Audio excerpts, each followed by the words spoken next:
சந்தோஷப்படுகிறேன். கர்த்தரை ஆசீர்வதிப்பாராக. நம்மோடு கூட நம் யூடியூப்ல பலர் நம்முடைய செய்திகளை கேட்கின்றார்கள், பலர் இதை பார்க்கின்றார்கள். அவர்களுக்கும் என்னுடைய அன்பான வாழ்த்துக்களை தெரிவித்துக் கொள்கிறேன். கர்த்தர் உங்களையும் நம்மோடு தூர இடங்களில் இருந்து இந்த செய்திகளை பார்க்கிற அனைவரையும் ஆசீர்வதிப்பாராக. கர்த்தருக்குள் நம்பார்களே, கடந்த நாட்களிலே உடன்படிக்கையை குறித்து அதிகமாக கூறி வருகின்றேன். நானும் என் ஆண்டவரும் என்று ஒவ்வொரு நாளும் கர்த்தருடைய பிள்ளைகளாகி நீங்கள் எப்போது அந்த ஸ்டாண்டில் நிற்கப்பட வேண்டும். நானும் என் ஆண்டவர், என்னை தெரிந்து கொண்ட ஆண்டவரோடு நான் எப்படி இருக்கிறேன், நான் எப்படி வாழுகிறேன், ஒரு உடன்படிக்கை மகனாக மகளாக நான் வாழ வேண்டும் என்று தீர்மானித்து நான் வாழும்போது அவர் உடன்படிக்கை செய்து நம்மை ஆசீர்வதிக்கிறார், எல்லாரையும் ஆசீர்வதிக்கிறார். இந்த சபை அதிகமாக வர நாட்களில் மிகுந்த ஆசீர்வாதத்தோடு இந்த பூமியிலையும் இப்போ இந்த பூமிக்கு பின்பு பரலோக பாக்கியங்களிலே ஆசீர்வதிக்கப்படுவோம் என்பது நிச்சயமாக நான் கூறுவேன். அல்லேலூயா. சத்தியம் மிக முக்கியம், சத்தியம் மிக முக்கியம். நான் பஸ்ல டிராவல் பண்றோம்னு வச்சுக்கோங்க, நமக்கு இருக்கைகள் கிடைக்கலன்னா ஸ்டாண்டிங்ல போறோம். எல்லாரும் பஸ்ல டிராவல் பண்றவங்க தான், பண்ணுனவங்க தான். எல்லாரும் ஸ்டாண்ட் பண்ணி போகும்போது ஸ்டாண்டிங்ல போனா பஸ் ஓடிட்டு இருக்கும். ஓடும்போது நின்றுட்டு போறோம் அப்படின்னா உடனேயே நம்முடைய கையை என்ன பண்ணுவோம்னா எங்கேயாவது ஒரு இடத்த பற்றி பிடிச்சுக்குவோம். உடனே மேல பிடிச்சுக்குவோம், இல்லைன்னா அது பக்கத்துல தூணாக நிறுத்தப்பட்ட பைப்போல பிடிச்சுக்குவோம், சீட்ல பிடிச்சுக்கிறோம், எங்கேயோ ஒரு இடத்த பிடிச்சுக்குவோம். அது கவனிக்கிறீங்களா? என்ன பக்கத்தில் இருக்கவங்க பிடிப்பாங்க, டிரைவர் வந்து பிடிப்பாரு, கண்டக்டர் பிடிப்பாரு. நம்ம அந்த பஸ்ல டிராவல் பண்ண மாட்டோம். ஸோ டிராவல் பண்ணுகிற நாம் நிற்கிறோம், ஸ்டாண்டிங்ல இருக்கிறோம்னா நாமே நம்முடைய கரங்களை வைத்து பிடித்துக் கொள்ளும். ஆலயத்துல கடந்து வந்திருக்கிறோம். அருமையான கர்த்தருடைய பிள்ளைகள், கர்த்தருடைய வார்த்தைகளை நீங்க பிடித்துக் கொள்ளணும். இது எனக்காக, இன்னொருத்தர் பிடிக்கணும், கண்டக்டர் பிடிக்கணும், டிரைவர் பிடிக்கணும் எல்லாம் நினைக்க கூடாது. நானே கர்த்தரை, கர்த்தருடைய வார்த்தைகளை பிடித்துக் கொள்ளணும். அதுக்காக செய்தி கேட்கிறோம். சும்மா நம்ம பிடிக்காம நின்னோம்னா விழுந்துரும். நாம பிடிக்கணும். அநேகர் நினைக்கிறோம் யாரோ பிடிப்பாங்க, பாஸ்டர் பிடிச்சுக்கிடுவாரு அப்படியெல்லாம் நினைக்க கூடாது. நான் பிடிச்சுக்கணும் என் ஆண்டவர். அல்லேலூயா. கர்த்தருக்கு ஸ்தோத்திரம். இது மிக முக்கியம். என்னுடைய பிடிப்பு சரியா இல்லைன்னா நான் விழுந்துகிட்டே இருப்பேன். ஆடி ஆடி விழுந்துருவேன். ஆடி ஆடி விழுகிற வாழ்க்கைய நல்லா கட்டணும் அப்படின்னு சொன்னா நல்லா பிடிச்சுக்கணும். இன்றைக்கும் கர்த்தருடைய வார்த்தை இன்றைக்கு கொடுக்கப்படும் போது நன்றாக காதுல கேட்டு அப்படி விட்டுறக்கூடாது, பிடிக்கணும். என் இருதயத்துல கர்த்தருடைய வார்த்தை வரும்போது அதை கேட்டு விசுவாசிக்கணும், இருதயத்துல விசுவாசிக்கணும். இது எனக்கு, இது எனக்கு என்று விசுவாசித்து ஆண்டவருடைய பிள்ளையாக என் வாயினால அறிக்கையிடுகிறது, என் வாயினால செபிப்பது, என் இருதயத்தில் விசுவாசித்து நான் வாயில செபிப்பேன், வாயில அறிக்கை பண்ணுவேன், வாயினால கட்டளையிடுவேன், வாழ்ந்து காட்டுவேன். ஆமென் சொல்லுவோமா? இங்கதான் ரொம்ப முக்கியம். விசுவாசமே இல்லாம நம்ம வாழ்க்கையை கட்ட முடியும். அல்லேலூயா சொல்லுவோமா? மிக முக்கியம். நான் விசுவாச பாதையில அழைக்கப்பட்டிருக்கிறேன். விசுவாசம் இல்லாமல் தேவனுக்கு பிரியமா இருக்கவே முடியாது. தேவனிடத்தில் ஆசீர்வாதங்களை பெற முடியாது. விசுவாசம் ரொம்ப முக்கியம். கர்த்தருடைய வார்த்தையை விசுவாசிக்கணும்.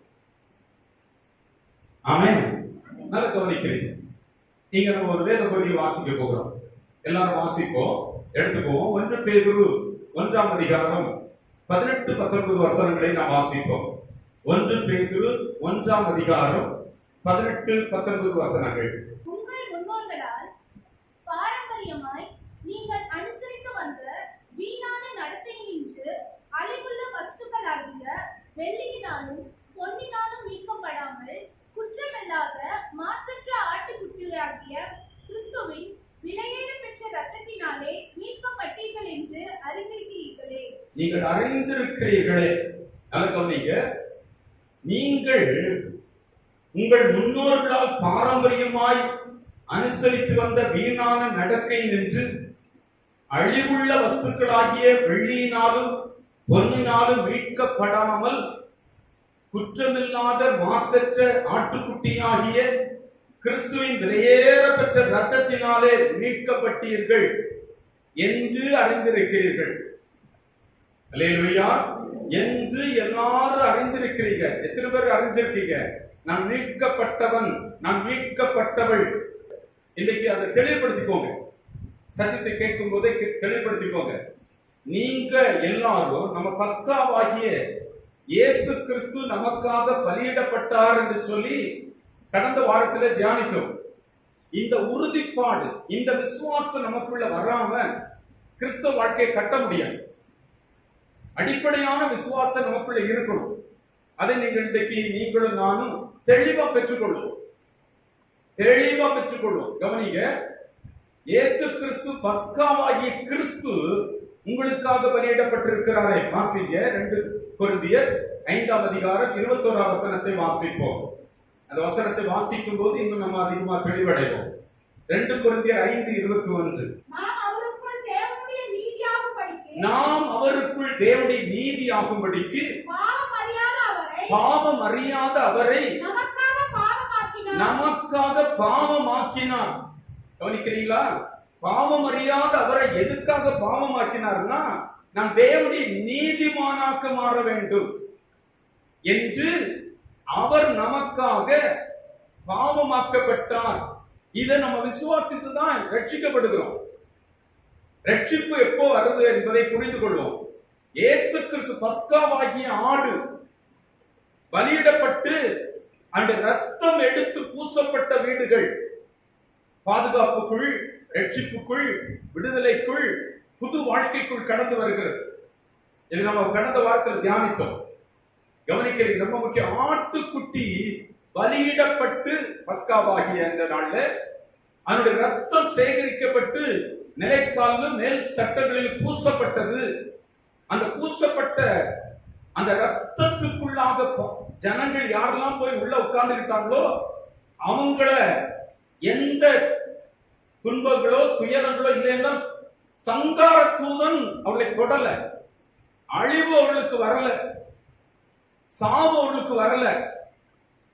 ஆனா ரத்தம் பூசாத வீடுகள், ரத்தம் பூசினாதான் விடுதலையா, ரத்தத்தினாலதான் விடுதலையா என்றெல்லாம் பலருக்கு கேள்வி இருக்கும். இயேசு கிறிஸ்து ரத்தத்தினால, விலையேறப்பட்ட ரத்தத்தினாலே மீட்கப்பட்டீங்க. வெள்ளியினால, வெள்ளியை கொடுத்து, பொன்னை கொடுத்து, பணத்தை கொடுத்து, அதை பண்ணி இதை பண்ணி நம்ம எல்லாரும் மீட்கப்படல. ரட்சிக்கப்பட்ட நாம் மனம் திரும்பினேன், நான் ரட்சிக்கப்பட்டேன், நான் கழுவப்பட்டேன், நான் ஞானஸ்நானம் எடுத்திருக்கிறேன், நான் மீட்கப்பட்டவன். அதை உறுதிப்படுத்திக்கணும். எத்தனை பேர் இந்த இடத்துல ஆராதனைக்கு வருகிறீங்க? யாரெல்லாம் ஆண்டவரை நம்புகிறீங்க, விசுவாசிக்கிறீங்க, அவரை சொந்த ரட்சகராக ஏற்றுக்கொள்கிறீங்க, நம்முடைய பாவ வாழ்க்கையை விட்டு ஆண்டவருடைய பாதையில் நடப்ப என்று தீர்மானம் எடுத்த பின்பு ஞானஸ்நானம் எடுக்கிறோம். ஞானஸ்நானம் எடுத்த பின்பு நான் மீட்கப்பட்டிருக்கிறேன், நான் ரட்சிக்கப்பட்டு அவரை ஏற்றுக்கொண்ட போது என் வாழ்க்கையில 2ஆக பிரியுது. கவனிக்கிறீங்க, உலகத்தின் மக்கள்ல 2 காரியமா நடக்கும். ஒன்று, பாவிகள். நம்ம எல்லாம் பாவிகளாக இருந்தோம், எல்லாருமே பாவிகளாக இருந்தோம். ஆண்டவரை இயேசு கிறிஸ்துவை சொந்த ரட்சகராக என்றைக்கு ஏற்றுக்கொண்டு ஞானஸ்நானம் எடுத்து அவருடைய பிள்ளையாக மாறுகிறோமோ அன்றைக்கு, நல்ல கவனிக்க, பாவியை விட்டு வெளியே வரோம். இதுவரைக்கும் பாவியாக இருந்தோம், இப்போ நீதிமானாக மாறுகிறோம். தேவனுடைய நீதிமான்கள். இதை நீங்க விசுவாசிக்கப்படலாம். நான் நீதிமான். நிறைய பேர் சொல்லுவாங்க, நான் பாவி, நான் குப்பை, நான் தூசி, நான் ஒண்ணுக்கு கொள்ளாதவன் என்றெல்லாம் சொல்லுகிற மனதை முதல்ல மாற்றுங்க. இயேசு ரத்தத்தால கழுவப்பட்ட அத்தனை பேரும் ஆத்துமாவின் பாவ நிவர்த்தி, இயேசு ரத்தத்தினால கழுவப்பட்டு நீக்கப்பட்ட எல்லாரும் பாவி இல்ல, நீதிமான். அதை எத்தனை பேர் சொல்லுவீங்க? நல்ல கவனிங்க. இதுவரைக்கும் பிரசங்கங்களை நீங்க கேட்டீங்கன்னா ரட்சிக்கப்பட்டவங்களுக்கும் ரட்சிக்கப்படாதவங்க ரெண்டே ரெண்டு தான். ரத்தத்துக்குள்ளாக வந்த வீடு, ரத்தம் பூசாத வீடு. எத்தனை பேர் இருக்கீங்க? ரத்தத்துக்குள்ள இருக்கிறேன், இயேசு லேரப்பட்ட ரத்தத்தினால கழுவப்பட்டு அவருடைய பிள்ளையாக இருக்கிறேன். நான் பாவி இல்ல, பாவியாக இருந்தோம். ஆனா இயேசு கிறிஸ்துவை ஏற்றுக்கொண்ட போது, அவரை விசுவாசித்த போது, அவர் நம்மை கழுவி நம்மை பரிசுத்தமாக்கி அவரே தம்முடைய பிள்ளையாக சேர்த்த பிறகு நான் பாவி இல்ல. கவனிக்கிறீங்க?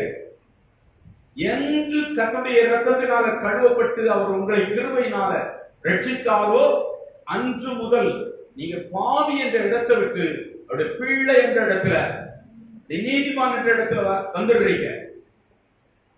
அப்போ பிரசங்கம் பண்ணுகிற இடத்துல இந்த பைபிள்ல ரெண்டு காரியம் இருக்கு. ரட்சிக்கப்பட்டவங்களுக்குரிய உபதேசம் இருக்கு, ரட்சிக்கப்படாதவங்களுக்குரிய உபதேசம் இருக்கு. ரட்சிக்கப்படாதவங்க, கர்த்தரை அறியாதவங்க, கர்த்தரை நம்பாதவங்க, கர்த்தரை விசுவாசியாதவங்க, அந்த கூட்டத்தை பாவின்னு சொல்லுது. கர்த்தரை அறியல, கர்த்தரோட எந்த ஐக்கியமும் இல்லை, அவர்கள் எல்லாரும் பாவிகள். கர்த்தரோட ஐக்கியம் வச்சிருக்கோம், கர்த்தரை தேடுகிறோம், கர்த்தரை நம்புகிறோம், கர்த்தரை விசுவாசிக்கிறோம், அவரிடத்தில் எல்லாம் கேட்கிறோம். அவர் எங்களை ரட்சித்திருக்கிறார், எங்களை நீதிமான்களாக மாற்றி நீதிமானாக, நீதிமானி பெண்ணாக பார்க்கிறார். நம்ம ஆமென் சொல்லுவோமா? அல்லேலூயா. அவர் அப்படி பார்க்கிற இடத்துல நீங்க அவரோட ஐக்கியப்பட்டால் தான், அந்த விசுவாசத்தோடு அவரோடு இணைக்கப்பட்டால் தான் அவருடைய ஆசீர்வாதங்களுக்கு சொந்தக்காரங்க. ரெண்ட கட்டான நடக்கூடாது, அங்க ஒரு காலம் இங்க ஒரு காலம் இருக்கக்கூடாது. தெளிவாகுங்க. அப்ப நாங்க பாவம் செய்யறோமே, அந்த பாவி செய்கிற பாவம் வேற. அவன் ஆண்டவர் அறியாம, ஆண்டவரை விசுவாசிக்காம பண்ணிட்டு இருக்கான். ஆண்டவர் அறிகிறேன், ரட்சிக்கப்பட்டேன், ஞானஸ்நானம் எடுத்தேன், ஆனா இன்னும் சில தப்புகள் என்கிட்ட இருக்கு, தப்பு பண்றேன். அந்த தப்பு எப்போ அவர் என்னை பிள்ளையாக ஏற்றுக்கொண்டாரோ, நீதிமானாக ஏற்றுக்கொண்டாரோ, அன்றிலிருந்து நான் தப்பு பண்ணுகிற போது அவரிடத்துல போய் ஆண்டவரே கேட்டா உடனே மன்னிக்கிறார். ஆமென் சொல்லுகிறேன். அல்லேலூயா. இந்த தேவ பிள்ளைகள், ஞானஸ்நானம் எடுத்த பிள்ளைங்க சந்தேகம் இல்லாம விசுவாசிங்க, நான் நீதிமான், நான் அவருடைய பிள்ளை. அல்லேலூயா. அவருடைய ரத்தத்தினால கழுவப்பட்டிருக்கிறேன், ரத்தம் என் மேல பூசப்பட்டிருக்கு, அவருடைய ரத்தம் என்னை கழுவி என்னை சுத்தமாக்கி இருக்கு என்று விசுவாசிக்கிறேன். ஆமென் சொல்லுகிறேன். விசுவாசிங்க, முதல்ல விசுவாசிங்க. நான் கழுவப்பட்டவள், நான் கழுவப்பட்டவன், என்னை ரத்தம், இயேசு ரத்தம் கழுவினது என்று விசுவாசிங்க. அதாவது இருதயத்துல கொண்டு வாருங்க. எத்தனை பேர் விசுவாசிக்கிறீங்க? இப்போ நான் கழுவப்பட்டவன் எத்தனை பேர் விசுவாசிக்கிறீங்க? அல்லேலூயா. நாம் தான் ரட்சிக்கப்பட்டவங்க. ரட்சிக்கப்பட்டது மட்டுமல்ல, நீதிமானாக மாற்றப்பட்டுட்டோம். யாரோ நீதிமான் நினைக்க கூடாது. பாவிகளுக்குள்ள பிரசங்கத்தை நமக்கும் பண்ணி கன்ஃபியூஷன் நம்ம கொண்டு வந்துட்டோம். நம்ம ரட்சிக்கப்பட்ட பிள்ளைங்க தப்பு பண்ணுனா அவரிடத்துல ஆண்டவரே கூப்பிடும் போது அவர் நம்மை கழுவி பரிசுத்தமாக்கி இன்னும் வெண்மையாக மாற்றுகிறார். நம்ம என்ன செய்யணும்னா, நம்மிடத்துல இருக்கிற தவறுகளை, குற்றங்களை, பாவங்களை விட்டு விலகி விலகி விலகி நாளுக்கு நாள் புதிதாக்கப்பட்டு அவரை போல மாறணும். ஆமென் சொல்லுவோமா? அல்லேலூயா. வெளியில இருக்கிறவனுக்கும் உள்ளே இருக்கிறவனுக்கு வித்தியாசம். உள்ளே இருக்கிறவங்க நீதிமான்கள், ரட்சிக்கப்பட்டவர்கள் நீதிமான்கள். இன்னொரு வசனத்தை உங்களுக்கு முன்பாக வைக்கிறேன். 1 கொரிந்தியர் 6ஆம் அதிகாரம் 11வது வசனத்தை நாம் வாசிப்போம். உங்களில் சிலர் இப்படிப்பட்டவர்கள், மேல சொல்லப்பட்டிருக்க அந்த லிஸ்ட், இப்படிப்பட்டவர்களாக இருந்தீர்கள். ஆயினும் கர்த்தராகிய இயேசு கிறிஸ்துவின் நாமத்தினாலும் நமது தேவனுடைய ஆவியினாலும் கழுவப்பட்டீர்கள், பரிசுத்தமாக்கப்பட்டீர்கள், நீதிமான்கள் ஆக்கப்பட்டீர்கள். ஆமென். ரட்சிக்கப்பட்டிருக்கிறீங்க, நீங்க கழுவப்பட்டிருக்கிறீங்க, நீங்க பரிசுத்தமாக்கப்பட்டிருக்கிறீங்க, நீங்க நீதிமான்கள் ஆக்கப்பட்டிருக்கிறீங்க. எல்லாரும் விசுவாசிக்கிறீங்களா? அல்லேலூயா.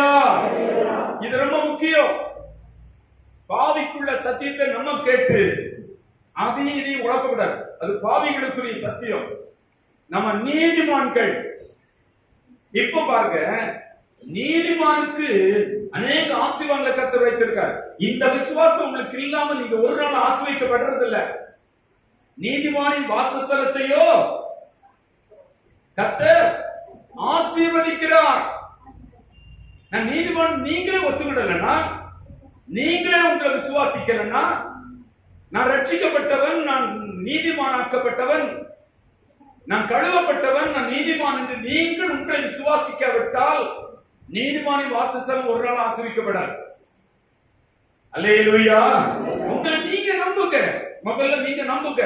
நான் விசுவாசி, நான் கழுவப்பட்டேன், நான் ரட்சிக்கப்பட்டேன், கிருபையினால ரட்சிக்கப்பட்டிருக்கிறேன், நான் பரிசுத்தமாக்கப்பட்டிருக்கிறேன், நான் நீதிமான் ஆக்கப்பட்ட, நான் ஆண்டவருடைய பிள்ளை, இனி ஒரு நாள் நான் பாவி இல்லை. அல்லேலூயா, அல்லேலூயா. இது ரொம்ப முக்கியம். இதை நீங்க சத்தியம் தெளிவா மனசுல வச்சுக்கோங்க. நான் இனி ஒருபோது பாவி இல்லை. யாரு? நம்முடைய பிள்ளை. அல்லேலூயா. கர்த்தருக்கு ஸ்தோத்திரம் உண்டாகட்டும். கவனிக்கிறீங்க, நான் கழுவப்பட்ட நாளிலிருந்து அவருடைய பிள்ளையாக இருக்கிறேன். நான் என் பிள்ளை இருக்கான், என் மகன் இருக்கிறான், அவனை கொண்டு போய் எங்கேயோ உட்கார வச்சிருக்க மாட்டேன், என்னோடு கூட உட்கார வைப்பேன். அல்லேலூயா. நம் ஆண்டவரோடு கூட உட்காரும்படி அழைக்கப்பட்டிருக்கிறோம். அவருடைய உடன் சுதந்திராக இருந்து அவருடைய டேபிள்ல அவரோடு கூட அமர்ந்திருக்கிற ஸ்லாக்கியம் பெற்றிருக்கிறோம். இனி நான் அப்ப, நான் குப்பை, நான் தூசி, நான் பாவி, நான் ஒண்ணுக்கு கொள்ளாது அப்படின்னு சொல்கிற அந்த அறிக்கைகளை நம்ம விட்டு எடுத்து போடணும். இது நெகட்டிவான அறிக்கைகள். பாசிட்டிவா பேசுவோம். ஆமென் சொல்லுவோமா? ஆண்டவருடைய பிள்ளை, நான் ரட்சிக்கப்பட்டவன், நான் ஆண்டவரை விசுவாசிக்கிற பிள்ளை, நான் நீதிமான். ஆமென். எல்லாரும் சொல்லுவீங்களா? பழையதை ஒழித்து போடுவோம், பழையவை ஒழித்து போடுவோம். ஆனா நான் பாவம் செய்துட்டேன்னா, ஏசப்பா எனக்கு தயப்படுத்தவர், என் பாவங்களை எனக்கு மன்னிக்கிறார், என்னை கழுவுகிறார். இயேசு கிறிஸ்துவின் சகல ரத்தம் சகல பாவங்களை நீக்கி என்னை சுத்திகரிக்கும் என்ற விசுவாசத்துக்குள்ள வாங்க. தெளிவாகுங்க. நான் அங்க இருக்கிறேன், நான் இங்க இருக்கிறேன் தெரியாம நடக்கக்கூடாது. தெளிவாக நடப்போம். யாருடைய பிள்ளை? கர்த்தருடைய பிள்ளை, ஏசப்பா பிள்ளை. ஏசப்பாவுடைய ரத்தத்தினால பிதாவுக்கு, நம்முடைய தேவனுக்கு நாம் சொந்த குமாரனும் குமாரத்தியுமாக இருக்கிறோம். ஆமென். அல்லேலூயா. இதை நாம் என்று முதல் விசுவாசிக்க தெளிவா வச்சுக்கோங்க. நான் பாவி, பாவி. அது பாவி வேற கூட்டம். ஆண்டவருக்குள்ள வந்துட்டோம், ஆண்டவர் நம்ம கொண்டு வந்துட்டாரு, அவருக்கு பிள்ளையாட்டு, அதை விசுவாசிப்பேன். ஆண்டவருடைய பிள்ளைன்னு விசுவாசிக்க. அல்லேலூயா. நீ எந்த இடத்துல நீங்க வேலை பார்த்தாலும், எந்த சூழ்நிலையில் வந்தாலும், உங்களை கர்த்தர் தம்முடைய ரத்தத்தினால கழுவி அவர் பரிசுத்தமாக்கி நீதிமானாக அவரை போல மாற்றி விட்டார். அவரை போல நீங்க இருக்கணும் என்று விரும்புகிறார். அல்லேலூயா.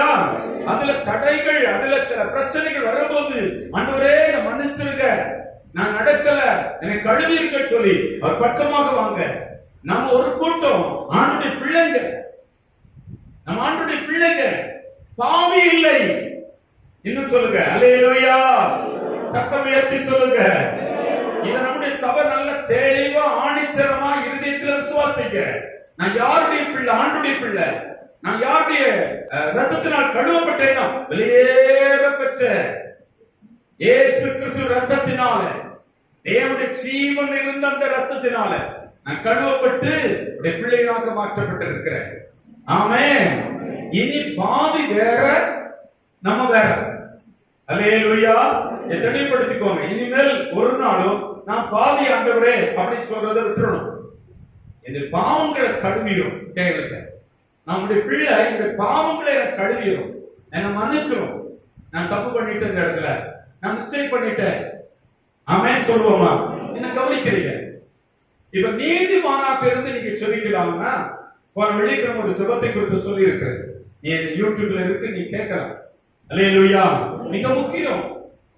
ஆண்டவர் கர்த்தருடைய பிள்ளைகள் கெஞ்சணும், அழணும், அழுது உருளணும், புரளணும் ஆண்டவர் நினைக்கிறது இல்ல.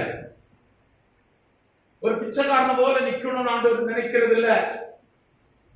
அவர் பக்கத்துல உட்கார்ந்து ப்ளீட் பண்றதுன்னா என்ன? பைபிள் எடுத்துப்போம், வாசிப்போம். யாக்கோபு எழுதின 5ஆம் அதிகாரம் 16ஆம் வசனத்தினுடைய கடைசி பகுதி வாசிப்போம். யாக்கோபு 5ஆம் அதிகாரம் 16ஆம் வசனத்தினுடைய கடைசி பகுதி. நீதிமான் செய்யும் ஊக்கமான வேண்டுதல் மிகவும் பலனுள்ளதாக இருக்கிறது. கவனிக்கிறீங்களா? நீங்க இப்ப நீதிமான், நீங்க எந்த செபத்தை ஏறெடுத்தாலும் பவர்ஃபுல்லானது, ஊக்கமானது. அல்லேலூயா. இந்த செபம், நான் நீதிமான், நான் செபம் பண்றது ஆண்டவர் கேட்கிறார். நான் ஜெபிக்கிற காரியம் கர்த்தரிடத்துல கேட்கப்படுகிறது. எங்கேயோ நான் சோமனிக்கு போகல, ஆண்டவரிடத்துல நான் ஜெபிக்கிறேன். நீதிமான் செய்கிற செபம் அதிக பலன், மிகவும் பவர்ஃபுல்லானது. அது வானத்தை அடைக்கக்கூடிய வல்லமை உள்ளது. அது வானத்தை திறக்கக்கூடியது, மழையை கொண்டு வரக்கூடியது, மழையை நிறுத்தக்கூடியது. ஆமென். நீங்க புரிந்து கொள்ளணும். அப்ப நான் சோமன கேட்கப்படுமா கேட்கப்படாதா அப்படின்னு சொல்லி கியூல நிக்கணும் அவசியம் இல்லை. நீங்களே பற்றி பிடிச்சுட்டு வருவீங்க. நான் நீதிமான், ஆண்டவரே கூப்பிட்ட பதில் கிடைக்கும். ஆமென். நீதிமான் செய்கிற ஜெபம் அதிக பலன் உள்ளது. அப்படிப்பட்ட ஜெபம் எப்படி இருக்கணும்? தரையில போட்டு உருளுந்து ஆண்டவரே கெஞ்சி கெஞ்சி கேட்கிறப்பா, நான் பிச்சைக்காரன் போல இருக்கப்பா, அப்படி இல்ல, பிள்ளையாக இருக்கிற. ஆமென் சொல்லுவோமா? அல்லேலூயா. நீ என் குமாரனாக இருக்கிற, நீ என் குமாரத்தியா இருக்கிற. குமாரனுக்குள்ள தகுதி என்ன? குமாரத்திக்குள்ள தகுதி என்ன? எந்த ஸ்தானத்தில் நம்ம இருக்கிறோம், அந்த நிலையில நம்ம செபிக்கணும். அந்த நிலையோடு அதை தியானிக்கணும். அப்பா மகன் சொல்லுகிற ஸ்தானம் என்ன? அப்பா மகன் ஸ்தானம் என்ன? அல்லேலூயா. கர்த்தருக்கு ஸ்தோத்திரம் உண்டாகட்டும். பாருங்க, எவ்வளவு குறும்பு பண்ணாலும் மகையில சொல்றது இல்ல. நீங்க ரட்சிக்கப்பட்ட பிள்ளைக்கு தப்புகள் பண்ணினாலும் அவர்களை தள்ளி விடுகிறது இல்லை. அந்த ஸ்தானத்தை விட்டு உங்களை எடுத்துக்கொள்றது இல்லை. நீ நீதிமான் தான், நீ கழுவப்பட்டவங்க தான், நீங்க ரட்சிக்கப்பட்டவங்க தான், நீங்க அவருடைய பிள்ளைகள் தான். அதை விட்டு நீங்க மாறக்கூடாது. ரெண்டு பக்கமா நடக்காதீங்க, தெளிவா நடக்க. ஆண்டோட பக்கம் இருக்கிற ஆண்டோட பிள்ளை. அல்லேலூயா. பாவிகள் நடுங்க போய் தண்டிக்கப்பட்டு பிசாசுக்காவுடைய தூதர்களுக்காக ஒதுக்கப்பட்ட இடத்துக்கு போயிடுவாங்க. ஆனா நம்ம போக மாட்டோம். அல்லேலூயா. நம்ம இன்னும் பரிபூர்ண அடைய நம்ம ஆண்டோடைய சத்தியத்தை கேட்போம். இன்னும் நம்ம சுத்தமாவோம். இன்னும் நம்ம உள்ளான மனுஷன் புதிதாக்கப்படுவோம்.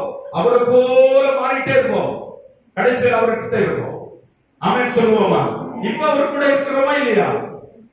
இப்ப எப்படி சொல்லுவீங்க? தைரியமா சொல்லுங்க. அல்லேலூயா. அல்லேலூயா. நம்ம ஆண்டவருடைய பிள்ளை. வெளியில இருக்கவங்களுக்கு எனக்கு வித்தியாசம் இருக்கு. அல்லேலூயா. கர்த்தருக்கு ஸ்தோத்திரம் உண்டாக கவனிக்கிறீங்க. ரொம்ப முக்கியம். பஸ்காவாகிய ஆடு நமக்கு பலியிடப்பட்டிருக்கிறது. பஸ்கா எப்போ ஆரம்பிச்சுன்னு பாத்துக்கங்க. பஸ்காவாகிய கிறிஸ்து நமக்காக பாவமாக்கப்பட்டார். கவனிக்கிறீங்க, பலியாக்கப்பட்டிருக்கிறார். இந்த இயேசு கிறிஸ்துவை அவருடைய பலியை குறித்து அறியணும்னா பஸ்காவை குறித்து அறிய வேண்டும் என்று உங்களுக்கு நான் ஏற்கனவே செய்தி கொடுத்தேன். பஸ்காவில் என்ன நடந்து கவனிக்கிறீங்க? ஒரு கூட்ட ஜனங்கள் ஒரு மிகப்பெரிய ஒரு அடிமைத்தனத்தின் கட்டுகளில, பார்வோனுடைய பிடிகளில, ஒடுக்குதலில இருந்த ஜனங்கள் ஆண்டவர் அநேக அற்புதங்களை, அடையாளங்களை, அநேக வாதைகளை அனுப்பியும் அவன் கொஞ்சமான மனம் திரும்பல, மாறல. போக விட மாட்டேன், போக விட மாட்டேன், நீ போ, உன் ஆண்டவர்கிட்ட போய் சொல்லு, நான் போக விட மாட்டேன்.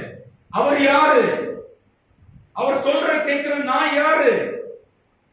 அவன் எல்லா உலகத்து ஏவன் பவர்ல இருக்கிறான்.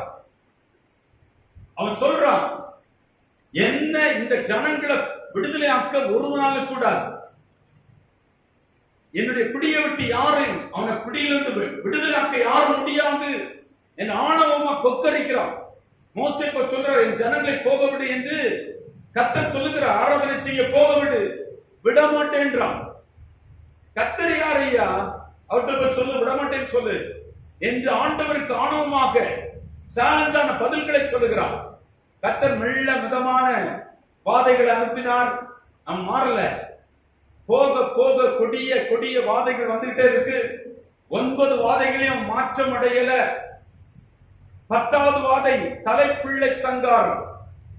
தலைப்பிள்ளை சங்காரம் தேசத்தில் உள்ள எல்லாருக்கும் சங்கார தூதன் அந்த தேசத்துக்குள்ள கடந்து போகும்போது 2 கூட்ட மக்கள் அங்க இருக்கிறாங்க. ஒன்று இஸ்ரவேல் ஜனங்கள், இது எகிப்து ஜனங்கள். இஸ்ரவேல் ஜனங்கள்னு அங்க பாதுகாப்பு கொடுக்கல. இஸ்ரவேல் ஜனங்கள் சொல்லி அவர்களை தப்பு வைக்கல. யாரெல்லாம் என்னுடைய வார்த்தையை கேட்டு தங்கள் வீடுகளுக்கு ஒரு ஆட்டுக்குட்டியை செலக்ட் பண்ணி அந்த ஆட்டை அடித்து அந்த ஆட்டின் ரத்தத்தை சேகரித்து அந்த ரத்தத்தை தன்னுடைய வீடுகளின் நிலைக்கால்களில் சட்டங்கள பூசுகிறாங்களோ, பூசுன மட்டுமல்ல, பூசிட்டு அந்த வீட்டுக்குள்ள இருக்கிறவங்க மட்டும் சங்கரிக்கப்பட மாட்டாங்க, மற்றவங்க எல்லாம் சங்கரிக்கப்படுவாங்க. அது இஸ்ரவேல் ஜனங்கள்னு பேர்ல இருந்தாலும் ரத்தத்துக்குள்ளாக, ரத்தம் பூசப்பட்ட வீட்டுக்குள்ளாக இருக்கிறவது மட்டும்தான் பாதுகாப்பு. ஆமென் சொல்லுவோமா? அந்த ஆட்டுக்குட்டியின் ரத்தம் நிழலாக நமக்கு காட்டப்பட்டது. இந்த நிஜமாக ஜீவனுள்ள தேவன் தம்முடைய குமாரனுக்கு அவருடைய ஜீவனை கொடுத்திருந்தார்.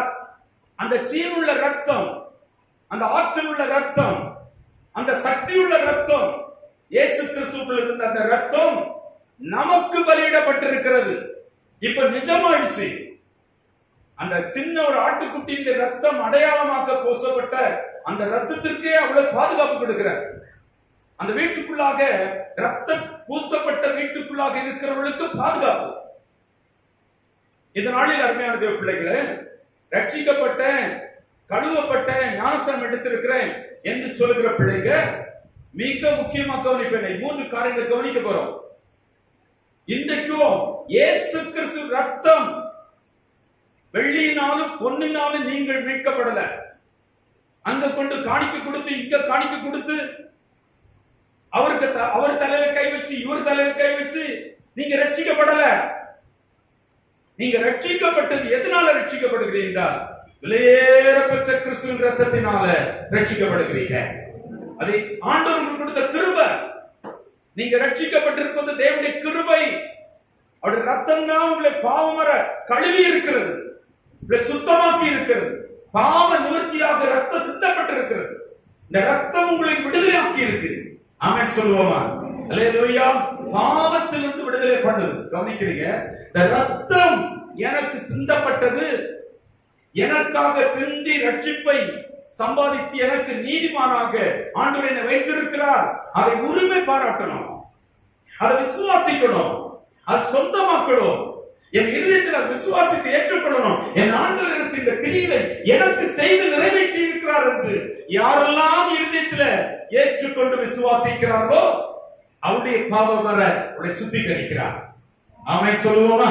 அந்த சுத்திகரிப்பை கர்த்தர் கொடுக்கிறார். ரொம்ப முக்கியம். இந்த இடத்துல விசுவாசமே இல்லாம இருக்கக்கூடாது. நல்ல அவருடைய ரத்தம் தான் என்னை கழுவி என்னை சுத்தமாக்குது.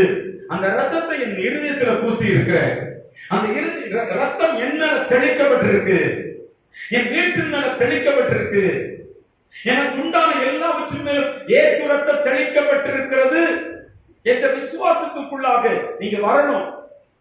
அந்த ஆட்டுக்குட்டியை அடித்து அந்த ரத்தத்தை பூசினதுல அந்த வீட்டுக்குள்ள ஒரு பெரிய கோட்டையாக அந்த ரத்தம் அவரை பாதுகாத்தது.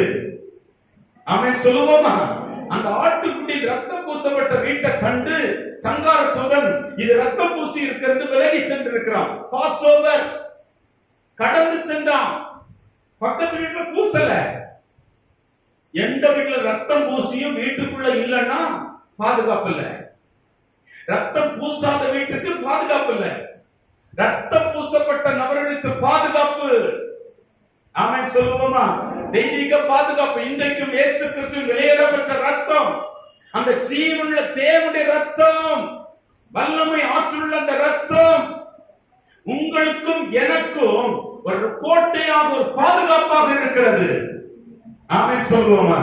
அப்படியானா நம்ம வீட்டுக்கு கவனிக்கிறீங்களா? ரத்த கோட்டையினால அந்த ஜீவனுள்ள ரத்தம் நமக்கு ஒரு கோட்டையாக சுற்றி நம்மை சுற்றி வேலியிட்டு காக்கிறது. அதை விசுவாசிக்கணும். என் வீட்டின் அறைகளில இயேசு ரத்தம் தெளித்து இருக்கிறேன். நான் வேலை செய்யற இடங்களில இயேசு ரத்தம் தெளித்து இருக்கிறேன். என் கம்பெனியில, என் தொழில, என் கடையில இயேசு ரத்தம் தெளித்து இருக்கிறேன். அந்த வீட்டுக்கு, என் தொழிலுக்கு, எனக்கு உண்டான எல்லாவற்றுக்கும் இயேசு ரத்தத்தினால் ஒரு பாதுகாப்பை கர்த்தர் வைத்திருக்கிறார். ஆமென் சொல்லுவோமா? அல்லேலூயா. அந்த விசுவாசம் இருக்கிற பிள்ளைகளுக்கு தான் அந்த பாதுகாப்பு கிடைக்கிறது. அந்த விசுவாசம் இருக்கணும். எனக்காக இவைகள் செய்யப்பட்டிருக்கிறது. அன்றைக்கு அந்த இஸ்ரவேல் ஜனங்களுக்கு செய்யப்பட்டது நமக்கு அடையாளமாக, பாடமாக சொல்லப்பட்டிருக்கு. அந்த ஆட்டுக்குட்டியின் ரத்தம் பூசப்பட்ட வீட்டுக்குள்ளாக இருந்தவர்களுக்கு கர்த்தர் சங்காரத்துடன் உள்ளே போகாமல் அந்த வீட்டை விட்டு விலகி சென்றார். ஆமென் சொல்லுவோமா? நம்மை சுற்றி வேலி இருக்க வேண்டும். அது ரத்த கோட்டை. அல்லேலூயா. நம்ம அப்பா வீட்டுல வருவாங்க, சிலர் வருவாங்க பையன் தூக்கிட்டு தீர்க்க தரிசனம் சொல்லுவாங்க, கண்ணை மூடுறவங்க சொல்லுவாங்க, அந்த வீரோக்கு நல்ல கருப்பா தெரியுது. அவங்களெல்லாம் நம்ம வீட்டுல ஏத்திட்டு குழப்பிக்கிட கூடாது. வருவாங்க, அப்படிப்பட்டவங்களை வீட்டுல ஏத்தக்கூடாது. அப்படி சொல்லுங்க. ஆமென். அல்லேலூயா. என் வீட்டுல, என் மேல, என் குடும்பத்தின் மேல, என் வீட்டின் மேல ரட்சிப்பு கட்டளையிடப்பட்ட வீடு, ரத்தம் பூசப்பட்ட வீடு. அது கருப்பே வராது, சங்காரத்துக்கு வரமாட்டான். அந்த அடுப்பு கடையில கருப்பா ரெண்டு தெரியுதுன்னா அது பொய். ஒரு மாதிரி உட்கார்ந்து இருக்கீங்க, ஐயோ கேட்டு கேட்டு இவ்வளவு பழகிட்டோமே. அல்லேலூயா. ரத்தம் பூசப்பட்டது. கண்ட சங்காரத்துடன் பயப்படுவான், வரமாட்டான். ஆமென் சொல்லுவோமா? வாதையும் கூடாரத்தை அணுகாது. அப்ப பில்லி சொல்லி வேலை செய்யுமா? அப்போ மந்திரவாதம் வேலை செய்யுமா? ஏவல் வேலை செய்யுமா? எலுமிச்சம்பழம் போட்டுட்டான், பயப்படாதீங்க.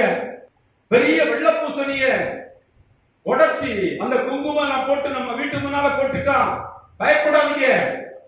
எதுவும் உங்களை அணுகாது. சங்காரத்துவம் உங்களை அணுகுவதில்லை. ரத்தம் பூசப்பட்டிருக்கீங்க. அல்லேலூயா. கர்த்தர் கரங்களை கட்டிதான் நல்ல சத்தியத்தை அறிவீர்கள். சத்தியம் உங்களை விடுதலை ஆக்குது. பிடிச்சுக்கோங்க, வேற எதையும் பிடிக்க விடாதீங்க. யாரோ வந்து குழப்புனா, எவனோ என்ன பண்ணிட்டான், பண்ண முடியாது உங்களை. அல்லேலூயா. ஒண்ணும் பண்ண முடியாது. கர்த்தருக்கு ஸ்தோத்திரம் உண்டாகட்டும். அருமையான பிலேயாம் சொல்லி ஒரு மனுஷன் வரான். இஸ்ரவேல் ஜனங்கள் ரத்தம் பூசப்பட்ட நேரத்திலிருந்து அவங்களுக்கு அவங்க மதிப்பே வேற. சங்கார தூதனே அந்த வீட்டுக்குள்ள போக மாட்டேங்கிறான், விலகி போறான். பூசப்படாத வீடெல்லாம் அடிக்கிறான். எல்லாருக்கும் நடக்கிற மாதிரிதான் எனக்கும் நடக்கும்னு சொல்லக்கூடாது. நீங்க வேற, எல்லாரும் வேற. அல்லேலூயா. கர்த்தருக்கு ஸ்தோத்திரம். அவங்களுக்கு நடக்கிற மாதிரி நமக்கு நடக்காது. அல்லேலூயா. இது தெளிவு பண்ணணும். நான் ஆண்டவருடைய பிள்ளை, எனக்கு நடக்காது, எனக்கு அது நடக்காது. அவங்களுக்கு நடந்துட்டு இருக்கோம், வெளியில 1000 நடக்கும். ஆனா நான் ஆண்டவருடைய பிள்ளை, ரத்த கோட்டைக்குள்ளாக இருக்கிறேன், ரத்த பூசப்பட்டு இருக்கிறேன். எனக்கு நடக்காது, என் தொழிலுக்கு நடக்காது, என் பிள்ளைகளுக்கு நடக்காது. ஏதோ ஒண்ணு நடந்து வந்து அப்பதான் வந்து சொல்லுவான், குறி சொல்றது. வந்து சொன்ன உடனே என்ன செய்யணும்? ஆமா ஆமாங்க ஆமாங்க. குழப்பாதீங்க, தெளிவா இருங்க. ஆண்டவருடைய பிள்ளை, வசனத்தையும் ஆண்டவரை பிடிச்சுக்கோங்க. சத்தியம் இது. ஆமென். கவனிங்க. இப்போ ரத்த பூசப்பட்ட மக்கள் எய்தோக்கு வெளியில வர்றாங்க. ரத்த பூசப்பட்ட ஜனங்கள் வெளியே வர்றாங்க. அடையாளம் போட்டிருக்கு. அந்த அடையாளத்தை கர்த்தர் கண்டு, இது என்னுடைய பிள்ளைங்க இருக்கிற இடம்னு ஆண்டவரே கடந்து போறாரு. இப்போ செங்கடல் முன்னால வர்றாங்க. செங்கடல் ரத்த பூசப்பட்ட மக்களுக்கு வழி கொடுக்குது. ரத்த பூசப்பட்ட இயேசு கிறிஸ்துவின் விலையேறப்பட்ட ரத்தம் பூசப்பட்ட வீடுகளில, பிள்ளைகளில வழிகள் உண்டாகும், வழி திறக்கும். ஆமென் சொல்லுவோமா? அடைக்கப்பட்ட கதவுகளை கர்த்தர் திறக்கிறார். உங்களோடு இருக்கிறவர் உங்களை மீட்டுக் கொண்டவர் உங்களோடு கூட இருக்கிறார். அவர் உங்களுக்காக யாவை செய்து முடிப்பார். நடக்கும். ஆமென் சொல்லுவோமா? இந்த உறுதியான விசுவாசம் உங்களுக்குள்ள வரணும். அலடிட்டே இருக்கக்கூடாது. நான் ரட்சிக்கப்பட்ட பிள்ளை, நான் நீதிமான், நான் ஜெபித்தா வல்லமையாக ஊக்கமான ஜெபம் என்னுடைய ஜெபம். ஊக்கமா விசுவாசத்தோடு கருத்தா ஜெபம் பண்ணி பாருங்க. மழை பெய்யும், மழை பெய்யாது, அற்புதம் நடக்கும், நமக்கு வழிகள் திறக்கும். இதை நீங்க தெரிய பழகணும். ஆமென் சொல்லுவோமா? இந்த கூட்டம் ஜெயிச்சு வந்துட்டே இருக்காங்க. பாலாக்குன்னு சொல்லி ஒரு ராஜா பாக்குறான். ஐயோ, இந்த ஜனம் வர பார்த்தா பயங்கரமா இருக்கு, அதையும் இதையும் பண்ணிட்டே வந்துட்டு இருக்காங்க, ஜெயிச்சுட்டு வந்துட்டு இருக்காங்க. ரத்த பூசப்பட்ட ஜனங்கள் ஜெயிக்கிறவர்கள், ரத்த பூசாத ஜனங்கள் ஜெயிக்கிறவர்கள் அல்ல. சத்தமா சொல்லுகிறேன். அல்லேலூயா. நான் முற்றிலும் ஜெயம் கொள்ளும்படி தெரிந்து கொள்ளப்பட்டவன். உலகத்தில் எல்லா சூழலில் ஜெயிக்கும்படி நான் தெரிந்து கொள்ளப்பட்டவன். என் மேல ரத்த அடையாளம் இருக்கு. இயேசு கிறிஸ்து விலையேற பெற்ற ரத்தம் என் மேல பூசப்பட்டிருக்கு, என் வீட்டு மேல பூசப்பட்டிருக்கு. அப்படியான அந்த வீட்டுல ஆட்டம் கட்டுற ஆட்டங்கள் எல்லாம் விலகும். அல்லேலூயா. கர்த்தருக்கு ஸ்தோத்திரம் உண்டாகட்டும். வீட்டுல இருக்கிற அலக்கழிப்புகள் விலகும். வீட்டுல ரத்தம் பூசுங்க, ரத்தம் தெளிங்க. அங்க இருக்கிற பிசாசின் வல்லமைகள் கிரியைகள் அழியும். இன்னொரு சத்தியத்தை உங்களுக்கு சொல்வேன் பாருங்க, மிக முக்கியம். இப்போ அந்த ராஜா ஒரு கூட்ட ஜனம் வருது, அவங்க முடக்கணும், அவங்க இனிமேல் எழுப்பி வரக்கூடாது என்று சொல்லி மந்திரவாதம் செய்ய ஒரு பிள்ளையாம கூப்பிடுறாங்க. பிள்ளையாமுக்கு கூலி கொடுக்கிறாங்க. கூலி கொடுத்து அவன் மந்திரங்களை செய்யறதுக்கு முற்படுகிறான். அவன் சொல்றான், இந்த ஜனங்களுக்கு மேல ரத்தம் பூசப்பட்டிருக்கு, ரத்தம் தெளிக்கப்பட்ட ஜனம், இவருக்கு விரோதமான மந்திரமும் இல்ல, குறி சொல்லுதலை இல்ல அப்படின்னு அன்னைக்கு சொல்லிட்டான். அன்னைக்கு ரத்தம் பூசப்பட்டவங்க, இன்னைக்கு நம்ம ரத்தம் பூசப்பட்டவங்க. அந்த ரத்தம் ஆட்டுக்குட்டியின் ரத்தம், இந்த ரத்தம் விலையேறப்பட்ட இயேசு கிறிஸ்துவின் ரத்தம், சகல ஜனங்களை ரட்சிக்கிற ரத்தம், உங்களை மீட்டுக் கொண்ட ரத்தம். வெள்ளியினாலும் பொன்னினாலும் நீங்கள் மீட்கப்படவில்லை, இயேசு ரத்தத்தினால மீட்கப்பட்டிருக்கிறீங்க. அந்த ரத்தம் பூசப்பட்ட உங்களுக்கு விரோதமா எந்த மந்திரமும் இல்ல, எந்த தந்திரமும் இல்ல. ரத்தத்தை கண்டால பிசாசு நடுங்குவான். ஆமென் சொல்லுங்க. உங்களை காணும்போது பிசாசுக்கு ஒரு நடுக்கம் வரும். உங்க வீட்டை எதுவும் அணுகாது, உங்க தொழில எதுவும் அணுகாது. அங்க கருப்பா தெரியுது, இங்க பாம்பு தெரியுது, இங்க பல்லி தெரியுது, இங்க எலுமிச்சம்பழம் கிடக்கு, எதையும் சொல்லக்கூடாது. நான் ரட்சிக்கப்பட்டவன், எனக்கு முன்னால் அது ஒண்ணும் வேலை செய்யாது. அல்லேலூயா. 50 பைசா 10 பைசா எலுமிச்சம்பழம் எனக்கு என்ன வேலை செய்யும்? விலையேறப்பட்ட ரத்தத்தினால நான் மீட்கப்பட்டு அவருடைய பிள்ளையாக இருக்கிறேன். என்னை எதுவும் அணுகாது. ஆமென். இதை நீங்க உறுதிப்படுத்தணும், தெளிவா இருக்கணும். நான் யாரு? ஆமென் சொல்லுவோமா? இது இந்த நாளைக்கு காலையில உறுதிப்படுத்திக் கொள்வோம். இந்த காலையில் அருமையான மிக முக்கியம் நமக்கு ஒரு பாதுகாப்பு இருக்கிறது. நமக்கு ஒரு இயேசுவின் ரத்தம் நமக்கு ஜெயம் கொடுக்கிற ரத்தம். நம்மோடு இயேசு ரத்தம் நம்ம கழுவப்பட்டு இயேசு ரத்தத்தால் பூசப்பட்டு நாம் நடக்கிற போது நமக்கு ஜெயம் உண்டாகும். விசுவாசம் இருக்கணும். இந்த ரத்தம் என்ன செய்யும்? அந்த கிறிஸ்தவ மார்க்கம்னாலே அருவருப்பா இருக்குங்க. அது இயேசுன்னு சொல்லி அவரை ஒருத்தரை கும்பிடுறாங்க. அவரை அடிச்சு நொறுக்கி அவருக்கு மேல முள்ளெல்லாம் சூட்டி முள்ள வச்சு அடிச்சு வார் வச்சு அடிச்சு உச்சிலிருந்து பாத வரைக்கும் ரத்த கலரி கையில கால்ல ஆணி அடிச்சு அந்த தெய்வத்தை அப்படி அந்த பாடுபடுத்திட்டாங்க. அதெல்லாம் ஒரு மார்க்கமா? கிறிஸ்தவ ஒரு மார்க்கமா? அல்லேலூயா.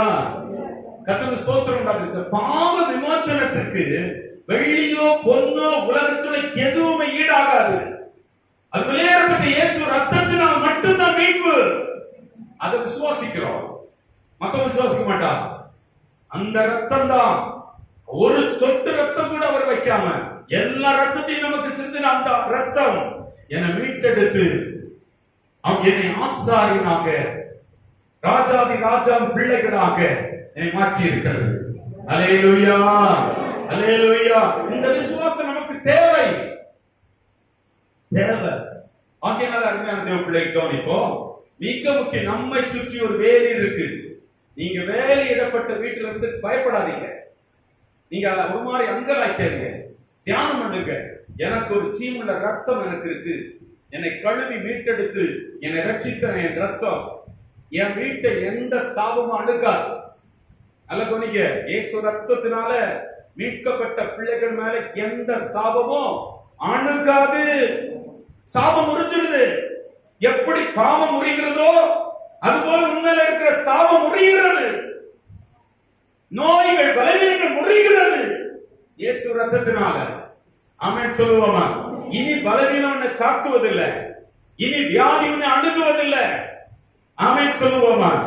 ரத்தம் என்னைக்கு நீ என்னைக்கு அதை இழக்கிறியோ காலையில எழுந்து நீ விசுவாசித்து அறிக்கை பண்ணணும். எனக்கு ஒரு ரத்தம், சீமுள்ள ரத்தம் எனக்கு சிந்தப்பட்டிருக்கு. அந்த ரத்தம் என் மேல பூசப்பட்டிருக்கு. அப்போ உன்ன மேல அந்த சாபம் இனி வராது. நல்ல கொஞ்சம் உலகத்துல சாபம் சீக்கிரம் வந்துடும். சாபம் சீக்கிரம் ஒரு மனுஷன் மேல வந்துடும். கவனிங்க, நல்ல விதைகள் போட்டு முளைப்பிச்சு அதை பலன் கொடுக்க வைக்கிறது ரொம்ப கஷ்டம். ஆசீர்வாதத்தை வாங்குறது கஷ்டம். கஷ்டம் சொல்ல, இந்த பாதையில ஒழுங்கா நடந்து ஆசீர்வதிக்கப்படுவோம். சாப சீக்கிரம் வந்து களை சீக்கிரம் வந்துடும். களை சீக்கிரமா முளைச்சு காடை நிரம்பிடும். சாப சீக்கிரம் வீட்டுக்குள்ள வந்துடும். ஆனா நான் ரத்தம் பூசப்பட்டிருக்கிறபடியினால் டெய்லி காலை சொல்லணும், என் வேலை மேல, என் தொழில் மேல, என்னுடைய பிசினஸ் மேல, என் மேல, என் வீட்டின் மேல இயேசு ரத்தம் பூசப்பட்டிருக்கிறபடியினால சாபம் இனி அணுகுவதில்லை. அல்லேலூயா. எந்த பழையும் இங்க வராது, எந்த பலவீனமும் தாக்காது. நான் ரத்தத்தினால் ஆட்கொள்ளப்பட்டிருக்கிறேன். ஜீவனுள்ள ரத்தம் எனக்குள்ள ஓடுது. ஆமென். இன்னும் நம்ம சொல்லுறோம், பிசாசின் ஆளுகை இல்ல. பிசாசின் ஆளுகை இல்ல. அதுக்கு நான் உங்களுக்கு சொல்ற கவனிக்கிறேன். கர்த்தர் அந்த பிசாசின் கையிலிருந்து நம்ம விடுதலை ஆக்குகிறார். தரித்திரங்களிலிருந்து நம்ம விடுதலை ஆக்குகிறார். தரித்திரம் என் குடும்பத்தில் இனி இருக்காது. இயேசு ரத்தம் தெளிக்கப்பட்ட வீடுகளில தரித்திரம் தரித்திரம் முறியுது. ஆமென். அல்லேலூயா. நல்ல கவனிக்க, ரொம்ப முக்கியமான காரியங்கள். முதல்ல பாதுகாப்பு ரத்தத்தினால, இயேசு ரத்தத்தினால உங்களுக்கும் உங்களுடைய டிராவலுக்கும் உங்கள் சந்ததிக்கும் உங்கள் உடைமைகளுக்கும் உங்களுக்குள்ள எல்லாவற்றிற்கும் ரத்த கோட்டைக்குள்ளாக தேவன் அவருடைய கோட்டையாக வைத்து உங்களை பாதுகாக்கிறார். பாதுகாப்பு வச்சிடறாரு. அதை நீங்க அறிக்கை பண்ணணும். டெய்லி விசுவாசத்தோடு நான் விசுவாசிக்கிறேன், என்னையும் என் பிள்ளைகளையும் என் குடும்பத்தையும் எனக்கு உண்டான எல்லாவற்றையும் சுற்றி கர்த்தர் ரத்தத்தினால் ஒரு கோட்டை அமைத்திருக்கிறார். எதுவும் என்னை அணுகாது. ஆமென். கர்த்தருக்கு ஸ்தோத்திரம். இரண்டாவது என்ன சொல்கிறார் என்று வாசிப்போம். பாருங்க, இயேசுவின் விலையேறப்பட்ட ரத்தத்தினால் வருகிற ஆசீர்வாதங்கள். இன்னைக்கு நமக்கு மிகப்பெரிய ஒரு பாதுகாப்பு கர்த்தர் ரத்தத்தினால வச்சிருக்காரு. இதை நீங்க விசுவாசித்து பழகணும். எங்க போயிட்டு வரலாம், எந்த இடத்திலும் இருக்கலாம். உங்களுக்கு ஒரு பாதுகாப்பு ரத்தம், விலையேறப்பட்ட ரத்தம் இருக்கிறது. இரண்டாவதாக கவனிங்க, பஸ்காவுக்கு நம்ம போறோம். யாத்திராகமத்தின் புத்தகம் 12ஆம் அதிகாரம். ஏன்னா பஸ்காவாக கிறிஸ்து காட்டப்படுகிறார். பஸ்கா பலி, அங்கு ஆட்டுக்குட்டி அடிக்கப்படுது. இந்த ஆட்டுக்குட்டி அடிக்கப்படுகிற போது பாருங்க, ஏன் அடிக்கப்பட்டது? இன்னொரு காரணத்தை சொல்கிறேன். இந்த பார்வோனுடைய கைக்கு இந்த இஸ்ரவேல் ஜனங்க தப்பிக்க முடியாத அளவுக்கு ஆணவம் நிறைந்தவன், அதிகாரம் நிறைந்தவன், பராக்கிரம் நிறைந்தவன். இவளை ஒடுக்கி ஒடுக்கி ஒடுக்கி சிரமப்படுத்தி ஒன்றை இல்லாம ஆக்கினவன், கூலி கொடுக்காம செங்கல் அறுக்க வைத்தவன், ஆளோட்டிகளை வச்சு அடிச்சு பட்டறை வாங்கினவன். ஆளோட்டிகளை வச்சிருக்கான் அடிக்கிறதுக்கு. அவன் சொல்ற கட்டளை கீழ்ப்படிறதுக்கு ஆளோட்டிகளை வச்சு அடிக்கிறான். மக்கள் பெருமூச்சு விடுறாங்க. அவங்க நினைக்கவே இல்லை, நாங்க இந்த இடத்துல இருந்து விடுதலை பெறுவோம்னு இஸ்ரவேல் ஜனங்கள் நினைக்கவே இல்லை. ஆனா கர்த்தர் அந்த பஸ்கா பலி செலுத்தப்படுகிற அன்று ராத்திரியில 9 வாதைகளுக்கு பயப்படாதவன், இந்த 10வது வாதைக்கு என்ன நடக்குன்னு நான் கவனிக்கிறீங்க. இவ்வளவு அதிகாரம் நிறைந்து, ஆணவம் நிறைந்து, ஆளோட்டிகளை வச்சு அடக்கி ஒடுக்கி கட்டி வச்ச அந்த அவன் இப்ப என்ன நடக்குன்னா, கர்த்தர் அன்று ராத்திரியில எகிப்து தேசம் முழுவதும் எங்கும் அவர் சுற்றி வந்தார். கவனிக்கிறீங்க? அப்ப என்ன நடக்குன்னா, ரத்தம் ஒரு ஆட்டுக்குட்டி அடிக்கப்படணுமா? ஒரு ஆட்டுக்குட்டி அடிச்சாதான் ரத்தமா? வேற எந்த ரத்தமும் சிந்தப்படாதா? இல்ல. ஒரு ஆட்டுக்குட்டி, பழுதற்ற ஒரு ஆட்டுக்குட்டி, அந்த ஆட்டுக்குட்டியில 4 நாள் வச்சிருக்கணும். 10ஆம் தேதி ஒரு ஆட்டுக்குட்டியை செலக்ட் பண்ணு, 14ஆம் தேதி அந்த ஆட்டுக்குட்டியை அடி, அந்த ரத்தத்தை கலெக்ட் பண்ணி வீட்டுல பூசு. உனக்கு ரத்தம் தெளிச்சு வச்சிருக்கன்னா அதுக்குள்ள இருந்துக்க, வெளியே போகாத. சங்காரத்துடன் அன்று ராத்திரியில எகிப்து தேசம் வந்து புறப்பட்டு போவான். போகிற நேரத்துல ரத்தம் தெளிக்காத வீடுகளில சங்காரம் அழுக உண்டாகும். அது கவனிக்கிறீங்க? ஒரு மிக வயது மிக்க ஒரு தகப்பனார் இருக்காரு அந்த வீட்டுலன்னா, மூத்த மக அவரு தலைப்பிள்ளை அப்படின்னா அந்த ஆளை அடிச்சிரும், அந்த வாத அடிக்கும். அல்லேலூயா. அந்த தலைப்பிள்ளை சங்காரத்துல அந்த வயது மிக்கவர் மரித்து போவார். அடிச்சு அவர் அடிவாங்கி விழுந்துட்டார். அவருக்கு மகன், மூத்த மகன் அந்த வீட்டுல இருக்கிறான். அவன் தலைப்பிள்ளையாக இருந்து அவனுக்கு அடி. அடுத்தது அவனுக்கு குமாரன் பிறந்திருக்கிறான், அவன் தலைப்பிள்ளையாக இருந்து அவனுக்கு அடி. தலைப்பிள்ளை சங்காரம் எகிப்து தேசம் முழுவதும் இருக்குது. ஆனா ரத்தம் பூசப்பட்ட வீடுகளை எகிப்துல சங்காரம் இல்ல. அவங்க அன்னைக்கு பண்டிகை கொண்டாடுறாங்க. பாதரட்சைகளை தொடுத்துக் கொண்டு, தடிகளை பிடித்துக் கொண்டு, கச்சைகளை கட்டிக்கொண்டு, கசப்பான கீரையோடு, இந்த புளிப்பில்லாத அப்பங்களோடு நல்லா சாப்பிட்டு ரெடி ஆகுறாங்க. கவனிக்கிறீங்க? அன்றைக்கு விடுதலை, அந்த ஆட்டுக்குட்டியின் ரத்தம் அந்த ஜனங்களுக்கு அன்றைக்கு விடுதலை கொடுக்க. எப்படின்னா, இதுவரைக்கும் போக விடமாட்டேன்னு சொன்ன அரண்மனைக்குள்ள தலைப்புள்ள சங்காரம் அன்றைக்குதான் பார்வனுடைய அவனுடைய முதுகெலும்பை கர்த்தர் உடைத்தார். அவனுடைய தைரியத்தை உடைத்தார், அவனுடைய அதிகாரத்தை உடைத்தார். அல்லேலூயா. அவன் சிறுமைப்படுத்தப்பட்டான். அது பிறகு ஒரு வாய் கூட அவன் திறக்கல. அவன் என்ன சொல்றான்னா, அந்த ஜனங்களை துரிதப்படுத்துறான். போனா போதும், போனா போதும், போயிருங்க. கர்த்தர் பார்வோனின் முதுகெலும்பை உடைத்த நாள் ஆணும் உடைக்கப்பட்டது, அவனுடைய அதிகாரம் உடைக்கப்பட்டது. கர்த்தருக்கு முன்னால கவனிக்கிறீங்க? அன்றைக்கு பார்வோனுடைய பலத்த பிடி, இதுவரைக்கும் எதற்கும் அசையாதவனை கர்த்தருடைய பிடியை உடைத்தான், அவருடைய முதுகெலும்பை உடைத்தான். இன்றைக்கு கவனிக்க, ஒரு சாதாரணமான ஒரு நிழலாட்டமாக ஒரு ஆட்டுக்குட்டியின் ரத்தம் பூசப்பட்ட வீட்டுக்கு அந்த நிலை நடந்துன்னா, அவங்க ஜனங்கள் விடுதலாக்கப்பட்டு அவங்க பண்டிகை கொண்டாடினாங்கன்னா, இன்றைக்கும் இயேசு ரத்தம் பூசப்பட்ட தெளிக்கப்பட்ட பிள்ளைகளுக்கு விரோதமான சாத்தானிய முதுகெலும்புகள், சாத்தானிய வல்லமைகள், இயேசு ரத்தம் எந்த வீட்டில் தெளிக்கப்படுதோ அந்த பிள்ளைகளுக்கு விரோதமாக அவளை ஆட்டி படைக்கிற சாபங்கள், பாவங்கள், நோய்கள், பிசாசின் வல்லமைகள், தரித்திரங்கள், அந்த முதுகெலும்பை கர்த்தர் உடைக்கிறார். அல்லேலூயா.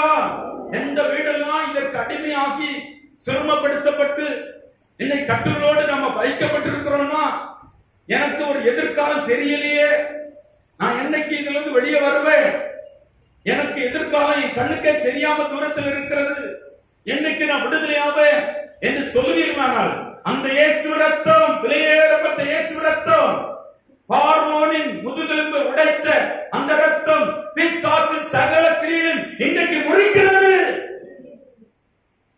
நம்ம வீட்டை விட்டு அலக்கழிக்குது, நம்ம வீட்டை விட்டு பயங்கரமா சமாதான கேடு, சண்டை, பிரச்சனை, வறுமை, தரித்திரம், கடன் பிரச்சனை, போராட்டம், வியாதி, அந்த வீட்டுல சுத்தி சுத்தி மனத சிந்தனை கட்டி வச்ச கட்டு எல்லாம் அந்த ரத்தம் உடைக்கிறது.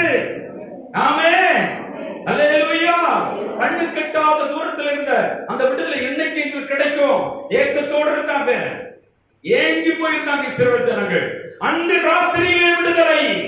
இயேசு ரத்தம் உங்கள் வீட்டுக்குள்ளாக, உங்களுடைய கட்டுகளுக்கு மேலாக இயேசு ரத்தம் இன்று கடந்து வருமானால், உங்களுக்கும் அதே விடுதலை கர்த்தர் இப்பொழுது கொடுக்க வல்லவராக இருக்கிறார். ஒரு மாற்றத்தை கர்த்தர் கொடுக்க வல்லவராய் இருக்கிறார்.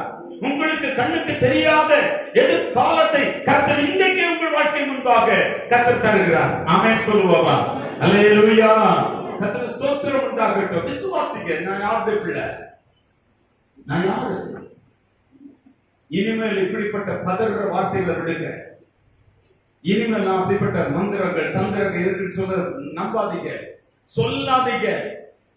அவங்க எலும்புச்சம்பளத்துக்கு இருக்க பவர் நீங்க பார்க்காதீங்க, சாத்தானுக்கு இருக்க பவரை பார்க்காதீங்க. உங்களை ரத்தத்தினால் மீட்டுக் கொண்டோடைய வல்லமையை பாருங்கள். இயேசு கிறிஸ்துவை பாருங்கள். உங்களோடு இருக்கிறவரை பாருங்கள். ஹல்லேலூயா.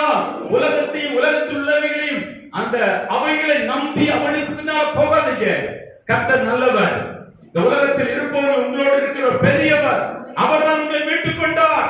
இதுவரைக்கும் உங்கள் குடும்பத்தை பாழாக்கிக் கொண்டிருந்த சகல வல்லமைகளும் இயேசு ரத்தத்தால் முறியும். ஆமென் சொல்லுங்களேன், சத்தமா சொல்லுங்களேன். அல்லேலூயா.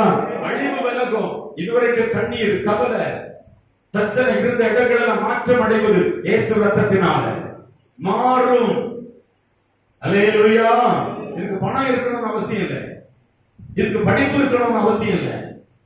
இதை விசுவாசித்து இயேசு யாரு, இயேசு எனக்கு என்ன செய்திருக்கிறார் என்பதை விசுவாசித்து சொந்த பாராட்டணும். அது எனக்கு என்று விசுவாசித்து ஏற்றுக்கொள்ளுங்க. அன்றைக்கு உங்க வீட்டுல விடுதலை வரும். உங்க வீட்டுல உள்ள காரியங்களை விலகும், அலக்கழிப்பு விலகும், பிசாசின் ஆளுகை விலகும். பலவிதமான அந்தகார கிரியைகள் ஆண்டு கொண்டிருக்கிற வீட்டில் ஒரு பெரிய திருப்பம் இன்னைக்கு ஏற்படும். ஆமென். அல்லேலூயா. கர்த்தருக்கு ஸ்தோத்திரம் உண்டாகட்டும். யாத்திராகமத்தின் புத்தகம் 12ஆம் அதிகாரம் 41வது வசனத்தை வாசிப்போம். யாத்திராகமம் 12ஆம் அதிகாரம் பஸ்காவை குறித்து சொல்லுகிற அதிகாரம். 430 வருஷம் முடிந்த அன்றைய தினமே கர்த்தருடைய சேனைகள் எல்லாம் 430 வருஷம் முடிந்த அன்றைய தினமே கர்த்தருடைய சேனை எல்லாம் எகிப்து தேசத்திலிருந்து புறப்பட்டது. கவனிக்கிறீங்களா? நம்பிக்கை இல்ல. நாங்க எல்லாம் விடுதலை பெறுவோமா? எங்க வீடெல்லாம் கட்டப்படுமா? எங்க வாழ்க்கையெல்லாம் நல்ல நிலைமைக்கு வருமா? எங்களுக்கு ஒரு எதிர்காலம் உண்டா? என் பிள்ளைகள் நல்ல நிலைமைக்கு வருவார்களா? என் பிள்ளைகளுக்கு நல்ல ஃபியூச்சர் இருக்கிறதா? கண்ணுக்கே தெரியலையே. என் நிலைமை இப்படி கிடக்குது, என் வீடு இப்படி கிடக்குது. என் கணவர் மாறுவாரா? என் மனைவியில மாற்றம் வருமா? என் பிள்ளைகள மாற்றம் வருமா? வரும். இயேசு ரத்தத்தினால, இயேசு ரத்தத்தினால ஒரு புது வாழ்க்கை கற்றுக் கொடுக்கிறார். 430 வருஷம் கவனிக்கிறீங்க. எகிப்தில் இஸ்ரவேல் ஜனங்கள் அடிமைகளாக இருக்கிறார். அதுல 70 வருஷம் அவங்களுக்கு அடிமைத்தனம் இல்லை, நல்ல வாழ்க்கை. அது கொஞ்சம் கொஞ்சமா இந்த ஜனங்கள் பலுக பிறந்தவர்கள். ஆபிரகாமுக்கு உடன்படிக்கை செய்திருக்கார். நீங்க பலுகணும், நீங்க பெருகணும், பெருகவே பெருக பண்ணுவேன். அல்லேலூயா. கர்த்தருக்கு ஸ்தோத்திரம் உண்டாகட்டும். கவனிங்க, இந்த ஜனங்கள் ஆசீர்வதிக்கப்பட்ட ஜனம், உடன்படிக்கையின் ஜனம். இந்த ஜனங்கள் கொல்லுறதுக்கு அவனுடைய சேனையும் திட்டமிட்டாங்க. ஆண் மக்களை எல்லாம் கொல்லணும், ஆண் மக்களை எல்லாம் நைல் நதியில போடணும். இனி ஒரு ஆண் மக்கள் சந்ததி இருக்கக்கூடாது திட்டம் பண்ணான். நான் பாருங்க, கர்த்தர் அந்த முதுகெலும்பை உடைச்சிட்டார். அவன் பயந்து நடுக்கிட்டான். இப்படி பயங்கரத்தை நான் பார்த்தது இல்லைன்னு சொல்லி இந்த ஜனத்தை அனுப்பி இருக்கணும், துரத்திய விட்டுட்டான். துரத்தப்பட்டார்கள். அன்று ராத்திரி ரத்தம் சிந்தி பூசப்பட்ட அன்று ராத்திரியிலேயே ஜனங்கள் அந்த அடிமத்தன நுகத்திலிருந்து புறப்பட்டார்கள். ஆமென். 360 வருஷம் கட்டி வச்ச கர்த்தர் அன்றைக்கு அந்த ஆட்டுக்குட்டி ரத்தத்தினால உடைக்கிறார். இன்றைக்கும் இயேசு கிறிஸ்துவின் ஏறப்பட்ட ரத்தம் உங்களுடைய கட்டுகளை, உங்கள் மேல் இருக்கிற சாபங்களை, உங்கள் மேல் இருக்கிற பாவங்களை, உங்கள் மேல் இருக்கிற நோய்களை, உங்கள் மேல் இருக்கிற தரித்திரங்களை, எல்லா அந்தகார வல்லமைகளை இன்றைக்கு இயேசு ரத்தம் முறிக்கிறது. ஆமென். அல்லேலூயா. கர்த்தருக்கு ஸ்தோத்திரம் உண்டாகட்டும். அருமையான தேவ பிள்ளைகள், புரிந்து கொள்வோம். நம்ம வீடு ஏன் இப்படி கிடக்குது? இயேசு ரத்தம் வீட்டுல தெளிக்க. யாராவது வந்து இனிமேல் அது இருக்கு இது இருக்குன்னா அதை ஏற்றுக்கொள்ளாத நபரை வீட்டுல விடாதீங்க. ஏன் அதுக்கு இடம் இல்லை. இனி மந்திரங்களுக்கு இடமல்ல, தந்திரங்களுக்கு இடமல்ல. எவர் செய்தாலும் செய்யாட்டாலும் நம்ம விட்டு அணுகாது, அது உங்களை தொடாது. நீங்க பாதுகாப்பான இடத்துல வந்துடுறீங்க, நீங்க விடுதலையாக்கப்பட்டுறீங்க, நீங்க புது வாழ்க்கை பெறுகிறீங்க. ஒரு கிறிஸ்துவுக்குள்ள வந்துட்டாலே புது சிருஷ்டி. நீங்க என்னைக்கு நீங்க ரட்சிக்கப்பட்டு ஞானசாரம் எடுத்தீங்களோ புதிய சிருஷ்டி. நீங்க பாவியோட ஒப்பிடாதீங்க. ஆமென் சொல்லுவோமா? ரட்சிக்கப்படாதவங்களோட ஒப்பிடாதீங்க. அவங்க வேற, நம்ம வேற. ஆமென் சொல்லுவோமா? நாம் பிரிக்கப்பட்டவர்கள், நாம் தெரிந்து கொள்ளப்பட்டவர்கள், நாம் அழைக்கப்பட்டவர்கள், நாம் அவருடைய விசேஷித்த பிள்ளைகள். அல்லேலூயா, கர்த்தருக்கு ஸ்தோத்திரம் உண்டாகட்டும். இன்னொரு வசனத்தை கூட நான் உங்களுக்கு முன்பாக வைக்கிறேன். நல்ல கவனிங்க. உங்களுக்கு இன்னைக்கு ஒரு புது வாழ்க்கையை கர்த்தர் கொடுக்கிறார். உங்க வீடுகள்ல, உங்க வாழ்க்கையில ஒரு பெரிய மாற்றத்தை கர்த்தர் உண்டு பண்ணுகிறார். உங்க இருதயத்துல மாற்றத்தை கொண்டு வருகிறார்.